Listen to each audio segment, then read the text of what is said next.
Hi, and welcome to Books in Action. My name is Larry Petraccaro, and I'm here with Michael Pucci of the South Orange Public Library. And Michael is head of collections and communications, and we're probably going to mostly focus on the collections aspect of his responsibilities. And we wanted to talk about books, notable books, popular books, books that are of interest that family or friends might like. So that's going to be the kind of the focus of how we start, and we'll see where the conversation goes. So, Michael, I mentioned notable books and popular books. I mean, do you see a distinction between the two, or do you think they're one and the same, or what's your thoughts? There's a lot of overlap, but to me, when I hear the term notable books, those are books that may or may not be popular, or at least they're popular for different reasons because they're touching on current events, or books that that may stand the test of time, where popular books may tend to be just in the moment. I could think of a few just at the South Orange Library that are very popular right now, but I wonder what the long-term staying power will be. Whereas the notable books you think will endure. Well, what are some of these popular books that you're thinking of? The book that I think, I haven't run the numbers, but I'm going to assume that when we do run the numbers this year, the number one best circulated book will be Where the Crawdads Sing by a Southern writer named Delia Owens. I think Reese Witherspoon has a new book group, and she picked it for her book group, and then it exploded. And now it's a book club favorite, and I had to keep ordering copies just to meet. Oh, really? Yeah. Really? Another popular one that may also be a notable one is called Educated by Tara Westover. That's a biography, a memoir. I'm not 100% sure what it's about, but that's another one it's a book club favorite, and that one will probably is both notable and popular. Well, that book, both of those books you mentioned were books that my wife had read because she's in a book club as well. So as far as the Tara Westover book, my recollection is that's about a young woman that grew up in a sort of survivalist family off the grid in Idaho someplace, and somehow managed to escape that background and wound up, I think, actually getting a degree from Harvard. Yes. So yes, that does seem like it would have some kind of enduring message. Where the Crawdad Sings, I wonder sometimes whether the celebrity endorsement is what leads to the popularity or the book itself. Although that was a New York Times bestseller, wasn't it? Where the Crawdad Sings. Yeah, I think for a year. Yeah. So that does make a difference, I suppose. It's been out for a year and a half, and just now we can actually put it back on the shelf for people to read because it's finally off the hold list. Oh, okay. Yeah. Well, that's good. People can start to read other things. Yes. Well, the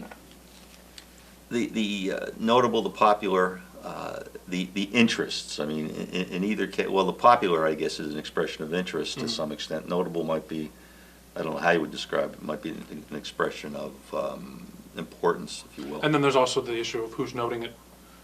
Is it the New York Times notable books?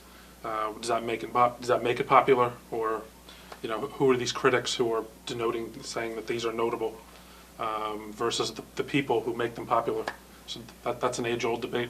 Yeah, that's good. That's a good point. It sort of reminds me of movies in a sense. I used to think that movie critics wrote for other movie critics, not necessarily for the people. And it was kind of nice if you could find a critic. If you'd seen a movie that somebody had criticized and you liked it, right, then you would perhaps tend to value that opinion more. It's amazing how we really think how smart people are whose opinions are the same as ours, Yeah. isn't it? And which also gets into the echo chamber effect, where you seek out opinions that more or less conform to your own, which then affirms what you already believe. So, and that has all kinds of ramifications. Well, that actually kind of leads into a couple of things that I was thinking about, like the social and the political climate. And we hear a lot about fake news. Now, you're talking about the echo chamber effect. So whether news is real or fake, I suppose if it supports your predisposed biases, you're likely to give it more, perhaps, weight than you should. But what do you think about the political climate, the social climate? Have you seen over your time in the library whether or not the books that go into circulation are change as a function of that, or reflect on that one way or the other? I think so. I think just even before the election, there was already a shift in, from what I saw, at least in the types of authors who were being published in mainstream, by mainstream publishers, the types of subjects that mainstream publishers were now going to take on.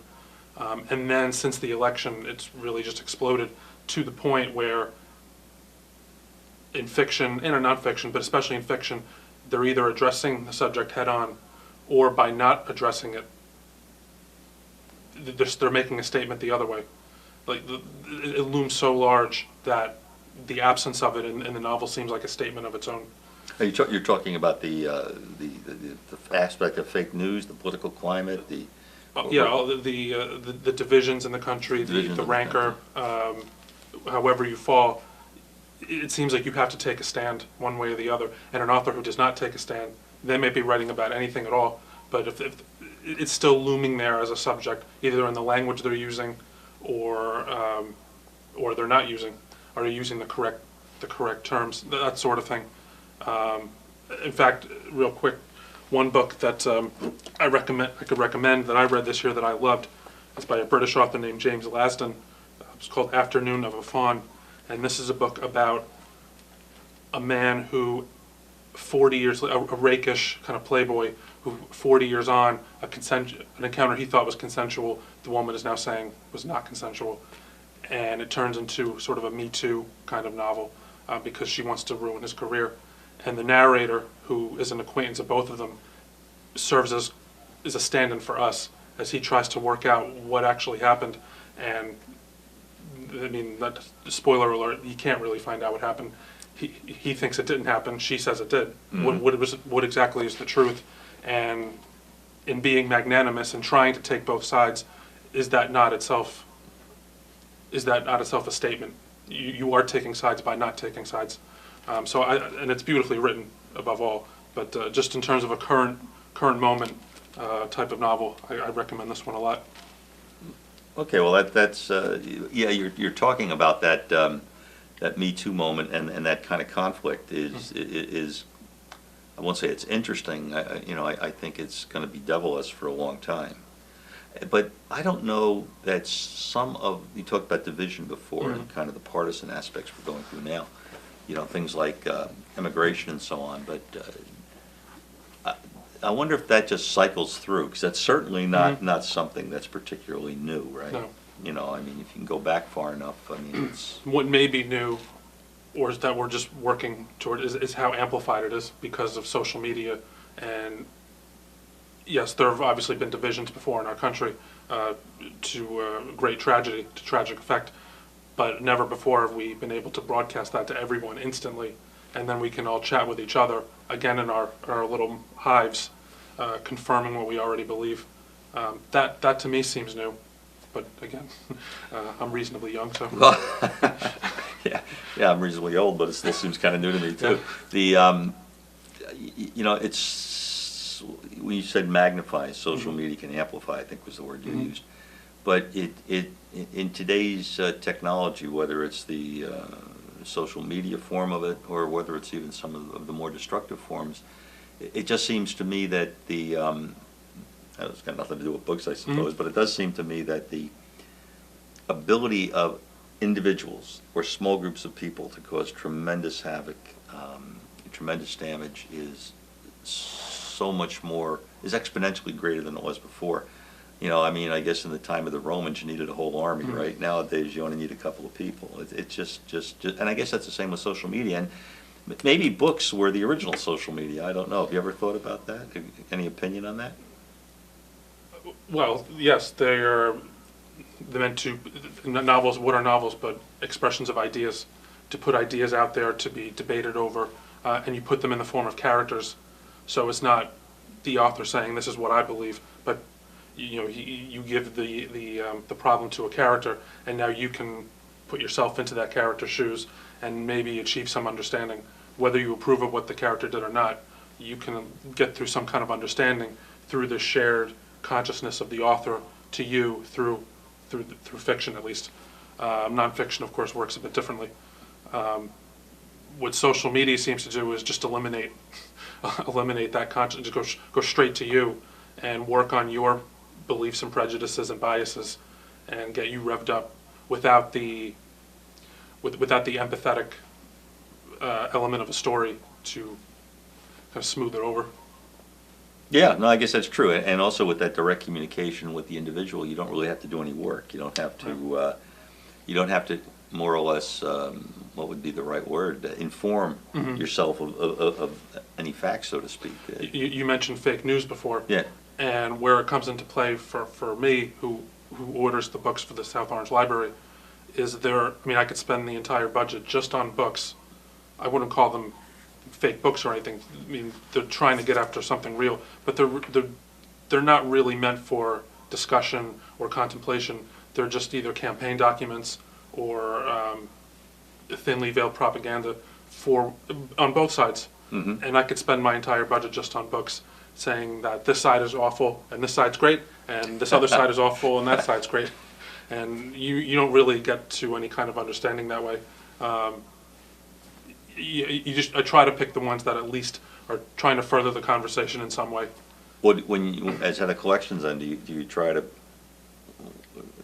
pick something from both sides, so to speak?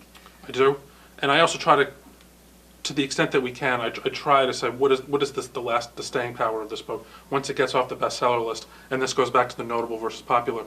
Once it comes off, once the moment passes, what is the future of this book in a library? Is it just going to sit on the shelf for the next 10 years once its moment has passed? And I think for 95% of them it will. So I try to identify the 5%. Mm-hmm. You know, when the president or one of his main people write a book, that's important. But how many degrees of separation do you need before it just turns into like I said, like a campaign document? Well, you were talking about Where the Crawdad Sings as being probably the one that's going to have been circulated the most this year.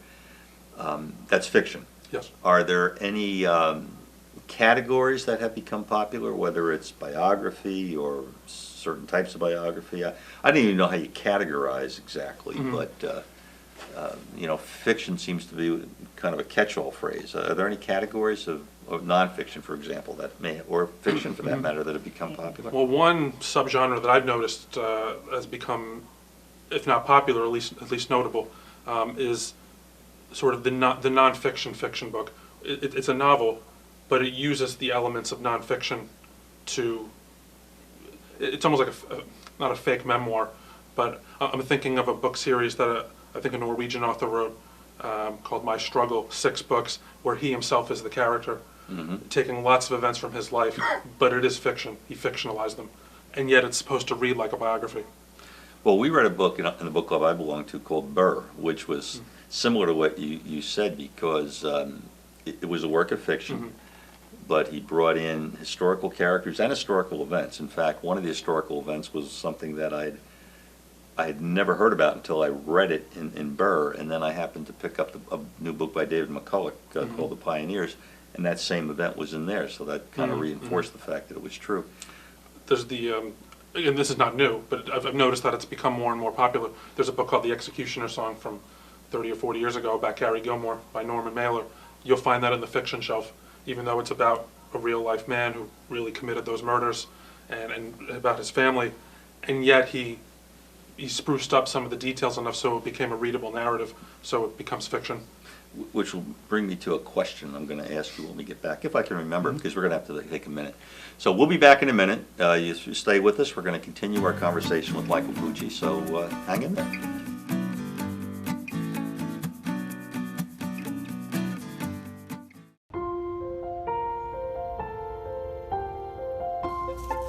It's an onion.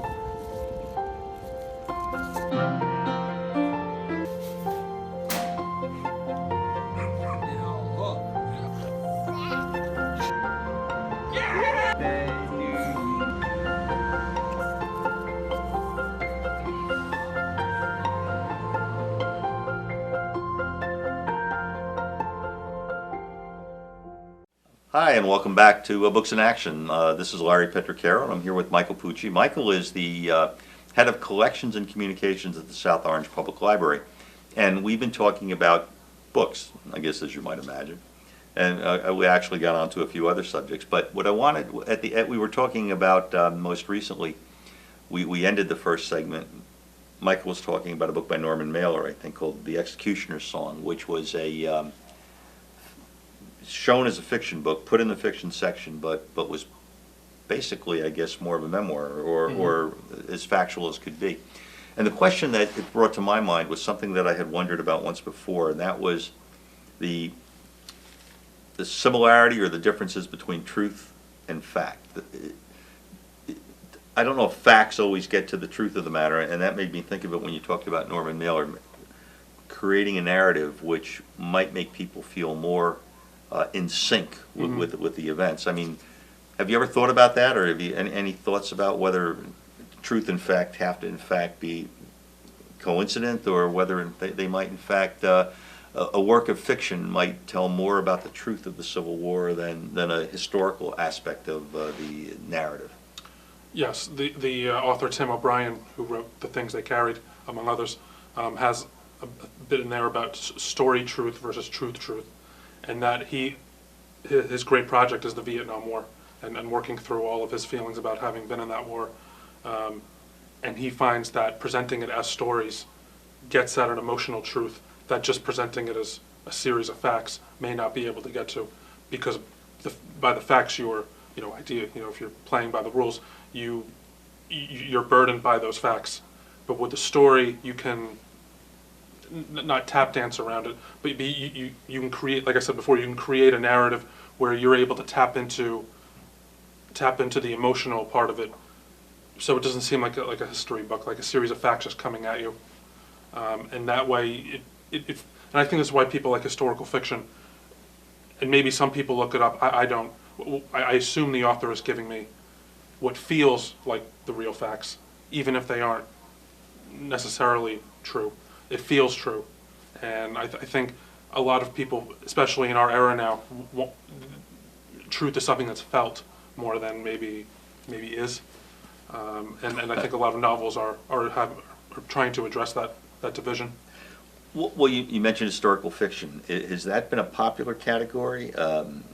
Has there been any changes? Are there any notable historical fiction books that you can think of? Any popular historical fiction books that are maybe currently in play?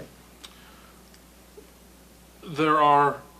Anything having to do with royalty seems to circulate very well. Royalty, okay. Yeah. Hilary Mantel published 2 books, and I think is about to publish her third of a trilogy, and they both won the Booker Prize. And ever since then, there have been a series of books about that era that do very well. Philippa Gregory is another author who writes about royalty. That's not a subject that appeals to me, but they do very well. And again, why are they popular in 2019? Again, they must be speaking to something in an oblique way to our current time. We can draw parallels to the 13th century that we can take with us now, without just coming out and saying, this is what I think. I'm going to give you a story about, the Duke of Cromwell or whatever, and you can make those inferences about our current political situation. Yeah, I guess you can do that. I think the Hilary Mantel books, weren't they a TV series of some kind? I think they've turned into one. They've turned into one. And talking about TV, there was a show that I rather enjoyed called The Last Kingdom, and it portrayed the time of England royalty, but around the time of Albert the Great, or, like in the 800s. And when we talked about truth and fact, I think being able to see how these people lived, that the palace where the king lived in looked like it was kind of made of wood and straw and mud, that conveyed something very different than I think might have been conveyed if there were just a series of facts. Right. Now, one of the books you brought is the library book, and now how would you describe that? I happen to have read that, and it's about a historical event, but the way the book is put together, it's the historical event almost becomes tangential to another thread in the story. Yeah, this is a book by Susan Orlean, who wrote The Orchid Thief, among others. And this is a book about something that I was not aware of, even as a librarian. In 1986, the Central Library in Los Angeles caught fire, and it turned into a catastrophe, the worst library fire, I think, in recorded history, at least United States history. and it took a mammoth effort to save. Even, I think something like 400,000 materials were lost, but even more had to be salvaged because of the mold and other factors. And then it gets into who they think set the fire, but it really becomes that just becomes the starting place for Orlean to explore what the library was and what the library is now. And as you say, it kind of goes in a few different directions. And I think it comes close to maybe what a patron's library experience is like, because it's not just one thing. I'm going to, first it's just a straight reporting on what happened to the fire, but then she's going to go over here, and I want to read about that now. And so here comes the history of the library in Los Angeles. And then we're going to go over here, and she does a day in the life of the library.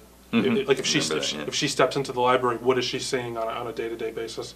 And in the end, it becomes a very passionate argument, and obviously I'm biased, but a very passionate argument for why we need libraries, what a 21st century library is. And what you also find out is that the turn of last century, the librarians were dealing, albeit with reduced technology, but we're still wrestling with the same kinds of questions that we're wrestling with now. That was not just, they were concerned that it was just a repository for books, but how do we address the growing population in Los Angeles, which exploded in the 1920s and 30s? How do we address their needs beyond just having books on a shelf? So it's a fascinating book. And again, it has the Reese Book Club sticker, so she gave it her endorsement. But there's a lot to think about with this one. Yeah, and I remember if you read the book, it was one of those things that we didn't hear about really, and that's because that day or the next day was the nuclear accident at Chernobyl, which kind of wiped this would have been front page news if it hadn't been for what happened in the Ukraine, right? Yeah, definitely. Yeah.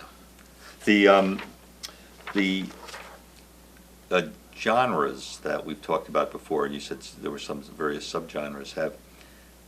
Has there been any kind of change in what people are interested in? Are they more interested in politics now than they used to be 10 years ago, or has it always been the same?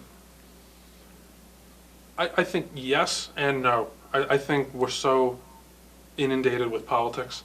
You can't, on your phone, on your TV, that I think there is, I want an escape. I hear that a lot. I just want an escape. I don't want to read about, what's going on. So that's why people read dozens of mysteries or romances or whatever they prefer to read, because it's definitely not about that. But on the other hand, I do think that there's an interest in, in specialized politics, which is to say it's not so broad that it's not just red and blue stuff. It's getting into 2019 specific issues. On our shelves are more books by and about trans authors, for example, people of color, all the different subsets that have been underrepresented up until now and are finally being represented in mainstream publishers. So I think there's an interest in that, a growing interest. Well, you brought a number of books. Maybe you could touch on what some of these are. Maybe how they relate. Well, this is a graphic novel by an author named Mira Jacob. It's called A Memoir and Conversations, and it's a graphic memoir about an interracial family and their son, and it's set around the 2016 election in New York City, and how the mother, the author, has to answer her son's questions. He's starting to realize his identity. He sees a picture of Michael Jackson on the Thriller album, and then later, as his skin becomes whiter and whiter, is this going to happen to me? That sort of thing. She, of course, votes for Hillary Clinton, but her in-laws do not intend to vote for Hillary Clinton, and in fact, they're actively pro-Trump. How does she reconcile that without just throwing her son? Yeah, it seems kind of pertinent to today. It seems pertinent, and it's also kind of it's funny and touching, and again, it's so current. But I think this has the ability to have some staying power, because beyond the politics of it, it's really about identity. Well, yeah, that kind of issue, the identity and the search for identity isn't going to change. It's still going to be here in 20 years. It's going to be here in 5 years. What about some of the other ones? Are there any others that you might want to point out? Well, this one I can recommend. It's not so much political, but it's a book called The Need by Helen Phillips. This is, I call, say, a supernatural thriller. Mm-hmm. I'm not actually sure what it is, to be honest.